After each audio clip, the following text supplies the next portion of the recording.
Dang.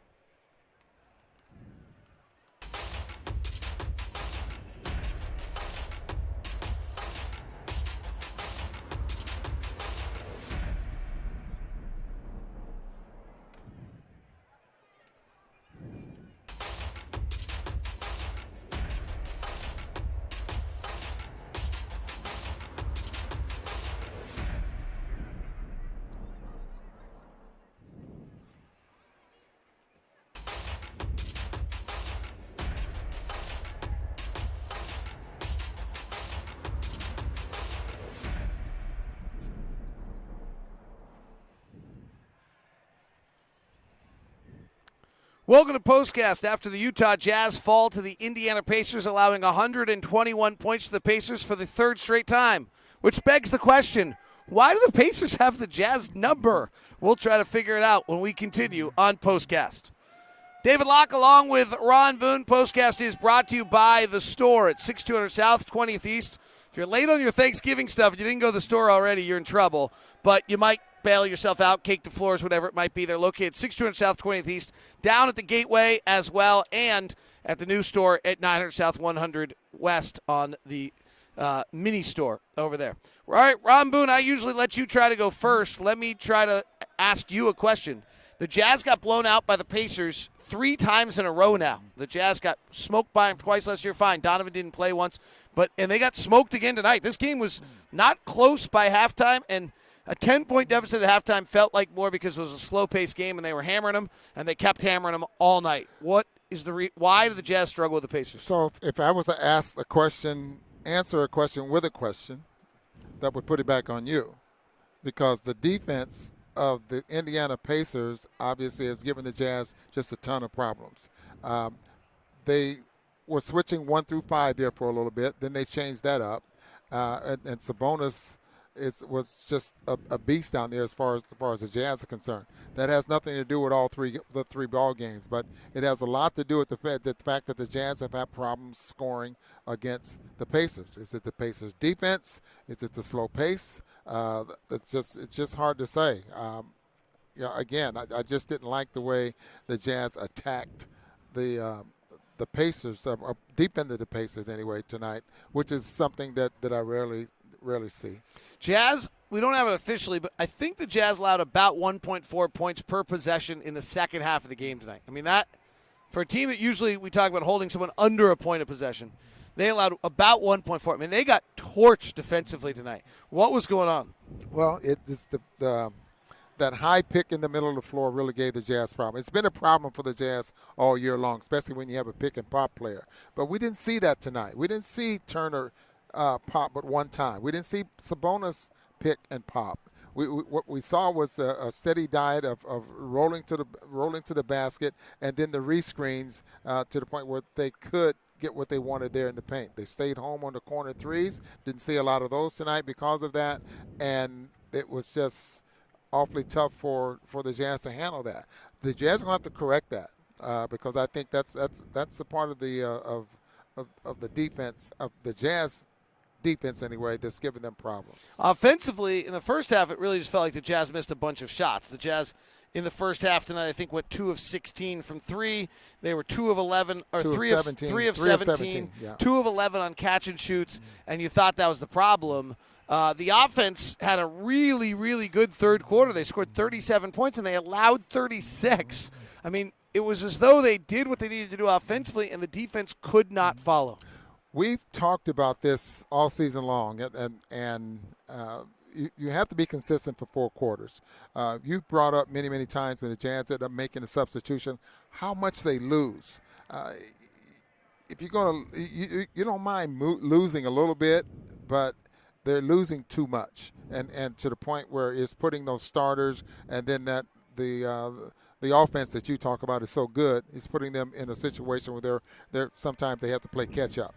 But aside from all of that, if the Jazz can make shots with their offense, they stay in the basketball game.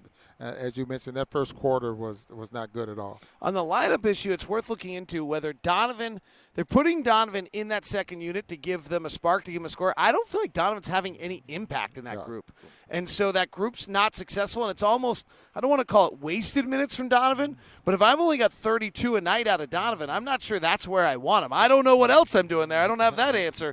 But if you understand what I'm saying, I don't feel like Donovan is getting maximized in those minutes, and so I'm not sure I want to use Donovan in those minutes. Well, again, and I know we discussed this many, many times on Quinn is experimenting with different lineups out there on the floor. He's been sticking with that same lineup, with, as you mentioned, with Donovan. I mean, for the most part, he's running the point. Well, Moody when Moody ends up with the basketball. But I don't know, David. It just, if you're going to give Joe Ingles 25, 28 minutes a ball game, those minutes have to be played different. I mean, Boyan's minutes maybe have to be a little bit different just to make sure you're keeping certain guys out there on the floor and playing some of the guys that are coming off the bench maybe a few less minutes, but more in a situation where you're not killing yourself. All right, let's go to some of the questions tonight. This was a defensive failure tonight, though. If you really want to dig into this one, this was a defensive failure. Coney Dog from Periscope says, Jazz tired or is Pacers defense weirdly good? I think the Pacers really just are unfazed by the way the Jazz play. It's awfully hard to play on the road, and especially with this long road trip the Jazz have now. I mean, you're spending 2.5 hours at flight time, you're not getting your regular sleep. That's awfully difficult. But the Pacers play some pretty good defense there as well, and it just makes it hard. So. Jazz are playing 4 of the top 8 defensive teams on this road trip. This is not an easy offensive trip. They did a good job in Milwaukee. We'll see whether they can do the same against Philadelphia and Toronto. Pacers had 13 field goal attempts more and 14 field goal makes more. That is true. That has been a kind of a reoccurring theme. It is worth mentioning the Jazz took 9 more free throw attempts, so that's part of it. But the Jazz, I don't know why they took so many more tonight. That's actually weird. The Jazz turned it over 4 more times. They had 1 less offensive rebound. That should only be 5. They took 9 more free throws. That'll get you up there. So, the free throw attempts are the issue that make that a little bit. But the Jazz lack of offensive rebounding in a lot of games also makes it hard for them. Stockton Shorts is mad on Twitch. Mike Conley is one of the worst starting point guards in the league. Why does he get to finish every game even when he's horrible? Okay, there's the frustration of a Jazz fan after his team's lost 3 of their last 4. Is that right? Is that we lost 3 of our last 4? Is that right? No, we have won 3 in a row. We've lost 2 in a row. Yeah, 2 in a row. You know what? Mike Conley's going to finish games for this team. This is his team. He's going to finish games, but he is scuffling. We thought he had found a rhythm. It does not look as though he has found a rhythm. Yeah, he's really fighting screens, and that's what I see right now, especially on the defensive end. Offensive, I'm not really worried right now. I think he'll get it together. He has good looks. Watching practice, I watch how he worked very hard on trying to get his shots. And when you run into change teams and you go to a team where you're not getting those 15, 18 shots a game, and now you're only getting 5, 6, 7, 8 shots, it's awfully difficult, to get a rhythm offensively. But that's no excuse. As the caller was mentioning, defensively, it has to get better. I love when you call them callers. It makes me feel like we're back in old school. Oh, is that a caller? Yeah, it's a caller. Okay. Yeah. Let's see. Pacers played excellent defense. Jazz couldn't make any open shots early on. Chris is exactly right. Joshua says Rudy looked like this was his first game after a month hiatus. Yeah, I did not think Rudy was very impactful tonight. In fact, Sabonis kind of took it right to his heart early in the game and beat him up twice early. Yeah, Sabonis does a great job. I really like him. He used his body and put it right into the chest of Rudy. And again, as I mentioned during the broadcast, when he bangs Rudy in the chest and he causes Rudy to move just a little bit, and now you just elevate over the top. But when that happens, you have a huge advantage, and I think Sabonis did a great job of that. I saw Rudy before the ball game running, really working to see if that ankle was strong enough. I saw him moving it around, sitting on there. This is right before the ball game started. I'm not sure if there was any pain or anything there, but, he did give it a go. All right, another angry Twitcher. They're young on Twitch, and they're angry. Seems as though Donovan is reverting back to the play of last year. Poor shot selection, shooting too much, not passing, playing too fast, etc. He's had amazing first couple of weeks, and now he's regressed. He had 26 on 10 of 23, 2 of 7 from 3, 4 of 4 from the free throw line. No turnovers in 31 minutes. I didn't think that's such a bad line. No rebounds is not great. He needs to rebound for us. Yeah.